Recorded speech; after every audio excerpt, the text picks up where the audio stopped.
Charley Burley was an American boxer who fought as a welterweight and middleweight from 1936 to 1950. Archie Moore, the light heavyweight champion who was defeated by Burley in a 1944 middleweight bout, was one of several fighters who called Burley the greatest fighter ever. Burley was the penultimate holder of both the World Colored Welterweight Championship and the World Colored Middleweight Championship. He was born Charles Duane Burley in Bessemer, Pennsylvania on September 6, 1917 to a mixed-race couple. His father was a black coal miner, and his mother a white Irish immigrant from County Cork. Raised in Bessemer, the only son of 7 children, the family moved to Pittsburgh when his father was killed in an industrial accident in 1925. He began boxing at the age of 12 at a boys' club, and, as a lightweight, won city, state, and national junior boxing titles, and a Golden Gloves junior title. As a welterweight, he won a Golden Gloves senior, and lost the 1936 National Senior Championship Finals. That same year, he refused an invitation to participate in the Olympic trials due to his objection to the Nazi regime.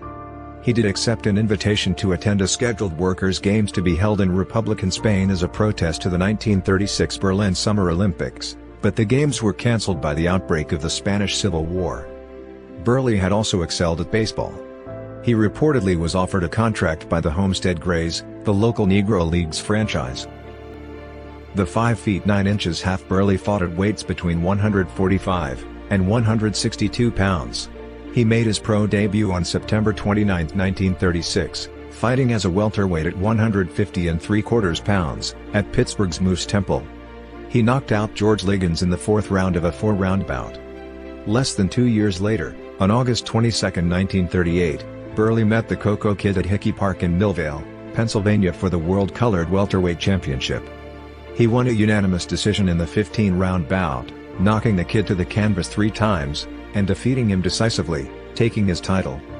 Burley did not defend that title, possibly as part of a strategy to win a shot at Henry Armstrong's World Welterweight title.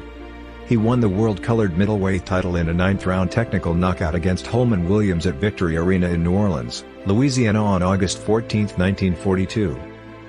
In their rematch for the title 2 months later at the same venue, Williams won a 15-round decision. Jack Kincaid of the Times-Picayune reported that Burley had won 9 rounds of the fight, and had been the aggressor throughout. Burley was never granted a world title shot by any of the world welterweight and world middleweight champions of his era, and was avoided by many of the top white contenders. Among the fighters who ducked Burley were Hall of Famers Billy Conn, who fought Joe Louis for the heavyweight title, Frenchman Marcel Cerdan, who was supposed to face Burley in his American debut, and even Sugar Ray Robinson, considered by many boxing historians as the best pound-for-pound fighter of all time. Of course, not everyone ducked the slick Pittsburgh Warrior.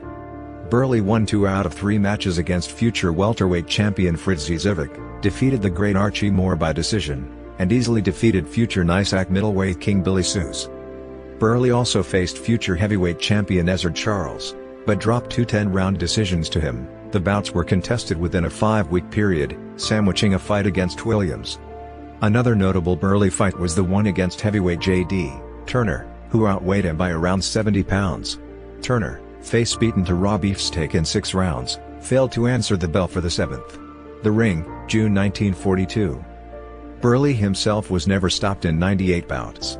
He compiled a record of 83 wins, 50 by knockout, against 12 losses, and 2 draws with 1 no contest.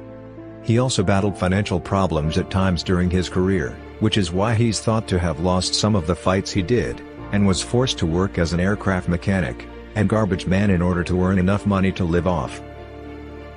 Burley's second fight with Oakland Billy Smith in 1946 is the only known boxing film for him that is known to exist.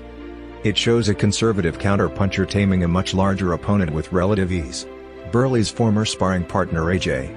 Blackie Nelson offers this comparison: "I see a lot of Charlie in this kid, Roy Jones Jr. Both had unorthodox styles, could hit you from any angle, both hard to hit. Charlie jabbed more than Jones. If Jones would concentrate on boxing as Charlie did, he would become an all-time great." Eddie Futch, the great trainer, called Burley the finest all-around fighter I ever saw.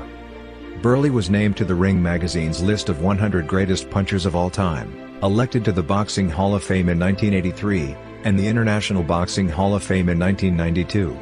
Burley was ranked 39th on Ring Magazine's list of the 80 best fighters of the last 80 years.